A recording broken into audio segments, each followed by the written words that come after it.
बिहार चुनाव में एनडीए की धमाकेदार जीत का श्रेय मोदी नीतीश की नीतियों को, हरियाणा मंत्री श्रुति चौधरी का बयान। महिला सशक्तिकरण योजनाओं को जीत की सबसे बड़ी ताकत बताया, कांग्रेस पर लगाया मतदाताओं को गुमराह करने का आरोप।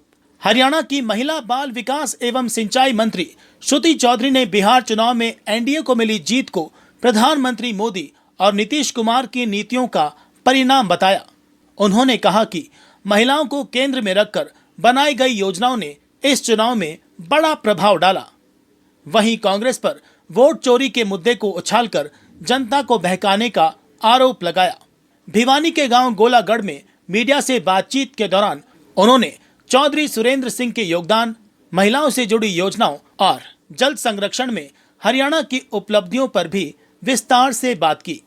भिवानी जिले के गांव गोलागढ़ में पूर्व मंत्री चौधरी सुरेंद्र सिंह की 79वीं जयंती पर उनकी समाधि पर पहुंचकर श्रद्धांजलि देने के बाद मीडिया से बातचीत करते हुए श्रुति चौधरी ने बिहार विधानसभा चुनाव में एनडीए को मिली बड़ी जीत पर अपनी प्रतिक्रिया दी।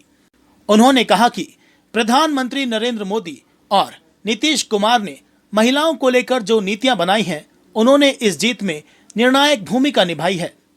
श्रुति चौधरी ने कहा कि कांग्रेस चुनाव के दौरान केवल वोट चोरी जैसे मुद्दे उछालकर मतदाताओं को गुमराह करने में लगी रही, क्योंकि उनके पास ना कोई स्पष्ट नीति थी और ना ही कोई ठोस विजन। श्रुति चौधरी ने चौधरी सुरेंद्र सिंह के योगदान को याद करते हुए कहा कि वे जमीन से जुड़े हुए नेता थे जो कार्यकर्ताओं के लिए हमेशा उपलब्ध रहते थे। उन्होंने कहा कि कृषि मंत्रालय में नवाचार के कई काम सुरेंद्र सिंह की सोच का परिणाम थे। महिलाओं से जुड़ी योजनाओं पर बोलते हुए उन्होंने बताया कि प्रधानमंत्री मोदी की पहल पर बेटी बचाओ बेटी पढ़ाओ, लखपति दीदी, पोषण आहार योजना, लाडो लक्ष्मी जैसी कई योजनाओं ने महिलाओं को आत्मनिर्भर बनाने का ऐतिहासिक काम किया है। जल संरक्षण को लेकर हरियाणा की उपलब्धियों पर भी उन्होंने गर्व जताया। उन्होंने कहा कि राष्ट्रीय जल पुरस्कारों में ग्राउंड वाटर और जल क्षेत्र की विभिन्न परियोजनाओं में बेहतर कार्य करने के लिए हरियाणा को देश भर में तीसरा स्थान मिला है। आने वाले समय में जल क्षेत्र में और बेहतर कार्य कर प्रदेश की पहचान और मजबूत की जाएगी। कांग्रेस नेता भूपेंद्र सिंह हुड्डा पर हमला बोलते हुए उन्होंने कहा कि सीडी और सीएलयू मामले में भाजपा पर द्वेष से कार्रवाई करने का आरोप लगाना यह दर्शाता है कि उनके पास अब कहने के लिए कुछ नहीं बचा।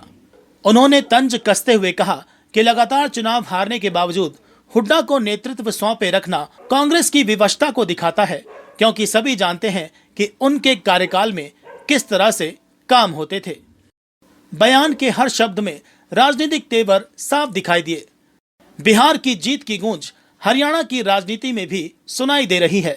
श्रुति चौधरी के तीखे हमलों और महिलाओं की योजनाओं पर दिए गए जोर से आने वाले दिनों में राजनीतिक बहस और तेज होने के संकेत मिल रहे हैं। क्लिक इंडिया न्यूज के लिए अभय ग्रेवाल की रिपोर्ट। देखिए, चौधरी सुरेंद्र सिंह जी जमीन के नेता थे और उन्होंने एक पार्टी खड़ी करी थी बहुत मेहनत के साथ। एक एक क्षेत्र में एक एक कार्यकर्ता उन्होंने आप पिरोया था। घंटों तक सफर में रहते थे और एक एक को नाम से जानते थे।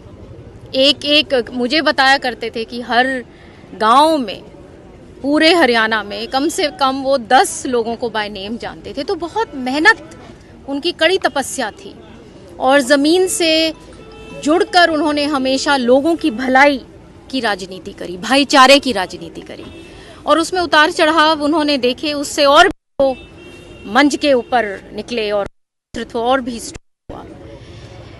ये जो वो दौर था, उसमें हम उस दौर को हमेशा याद रखते हैं, क्योंकि राजनीति का आप मुद्दों की लड़ाई लड़ो, लोगों की लड़ाई लड़ो।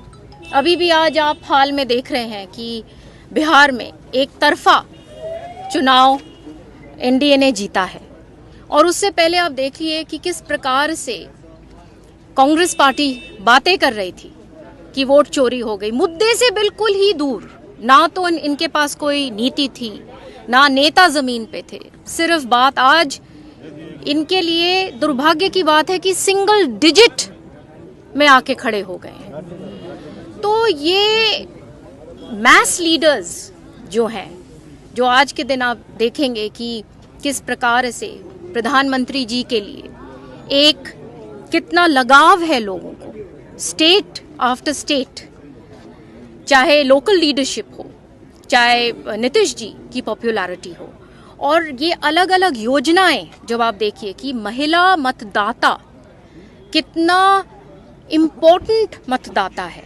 अब ये जो युग है, ये समय है, ये महिला सशक्तिकरण का युग है और ये दिशा माननीय प्रधानमंत्री जी की दी गई है। आप देखिए कि बेटी बचाओ बेटी पढ़ाओ के ऊपर इतनी टिप्पणियां करते हैं।